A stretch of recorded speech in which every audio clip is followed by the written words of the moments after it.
Students இன்னைக்கு class 10th Samacheer lesson number 3ல exercise number 3.6ல செகண்ட் சம் பார்ப்போம்.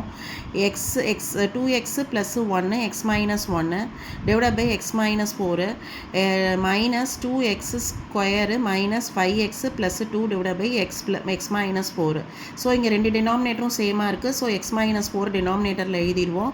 அதுக்கப்புறம் என்ன பண்ணுவோம், இந்த 2xை வந்து இந்த எக்ஸோட மல்டிப்ளை பண்ணுவோம். அப்போ 2x ஸ்கொயர்னு வரும். இந்த 2xை வந்து 2ஓட மல்டிப்ளை பண்ணால் மைனஸ் 4xன்னு வரும். அதே மாதிரி இந்த 1ஐ வந்து இந்த எக்ஸோட மல்டிப்ளை பண்ணோம்னாக்கா எக்ஸ்ன்னு வரும். 1ஐ வந்து மைனஸ் 2ஓட மல்டிப்ளை பண்ணோம்னாக்கா மைனஸ் 2ன்னு வரும். நெக்ஸ்ட் இந்த மைனஸையும் உள்ளே கொண்டு போய் நம்ம மல்டிப்ளை பண்ணிக்கணும். அப்போ என்ன ஆகும், இங்கே மைனஸ் 2x ஸ்கொயர்னு வரும். இங்கே வந்து என்ன வரும், ப்ளஸ் 5xன்னு வரும். அப்புறம் மைனஸ் 2ன்னு வந்துடும்.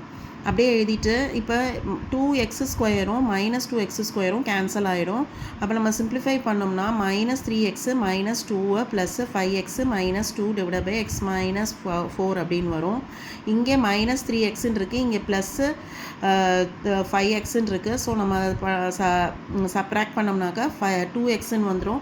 ஸோ மைனஸ் 2ம் என்ன ஆகிடும்னா மைனஸ் 4ன்னு வந்துடும். ஸோ டினாமினேட்டரில் x மைனஸ் 4ன்னு இருக்குது. இந்த நியூமரேட்டரில் நம்ம 2ஐ வந்து காமனாக வெளில எடுத்துடலாம். ஸோ 2 காமனாக எடுத்துட்டோம்னாக்கா x மைனஸ் 2ன்னு வரும் டிவைட் பை x மைனஸ் 4. ரொம்ப ஈஸியான சம்மு, ரொம்ப இம்பார்ட்டன்ட் சம்மு. நெக்ஸ்ட்டு சம் பார்ப்போம்.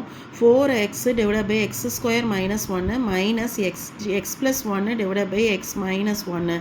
இப்போ அடுத்தது இது எப்படி இருக்குது, இந்த டினாமினேட்டர் வந்து எப்படி இருக்குனாக்கா எக்ஸ் ஸ்கொயர் மைனஸ் 1 ஸ்கொயருன்ற மாதிரி இருக்குது. அப்போ இது எப்படி இருக்குது, ஏ ஸ்கொயர் மைனஸ் பி ஸ்கொயர். ஏ ஸ்கொயர் மைனஸ் பி ஸ்கொயர் நம்ம எப்படி எழுதுவோம், ஏ ப்ளஸ் பி ஏ மைனஸ் பின்னு எழுதுவோம்.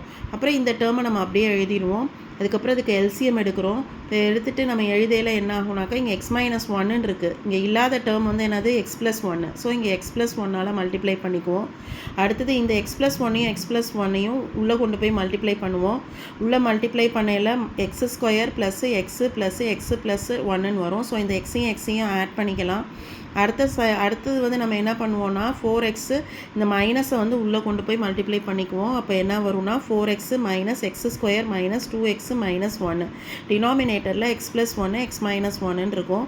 ஸோ அதை சிம்பிளிஃபை பண்ணோம்னாக்கா minus X square plus 2x minus 1 divide by X plus 1 X minus 1 அப்படின்னு வரும்.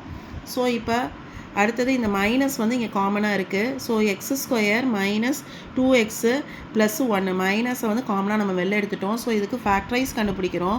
ஸோ இங்கே 1 இருக்குது இல்லையா, இந்த 1ஐயும் நம்ம மல்டிப்ளை பண்ணோம்னா 1ன்னு வரும். நடுவில் இருக்கிறது வந்து என்ன இருக்குனாக்கா மைனஸ் 2ன்னு இருக்குது. ஸோ மைனஸ் 2 வந்து இங்கே வந்துடும். ஸோ இதுக்கு ஃபேக்டரைஸ் கண்டுபிடிச்சாச்சு. ஃபேக்டரைஸ் கண்டுபிடிச்சி சிம்பிளிஃபை பண்ணோம்னாக்கா எக்ஸ் மைனஸ் 1 எக்ஸ் மைனஸ் 1ன்னு வரும். ஸோ இந்த எக்ஸ் மைனஸ் 1 வந்து இந்த நியூமரேட்டரில் வந்து நம்ம சப்ஸ்டியூட் பண்ணிக்கணும். சப்ஸ்டியூட் பண்ணோம்னாக்கா இந்த மைனஸ் வெளியில் காமனாக இருக்குது. ஸோ இந்த எக்ஸ் மைனஸ் 1 கேன்சல் ஆகிடும்.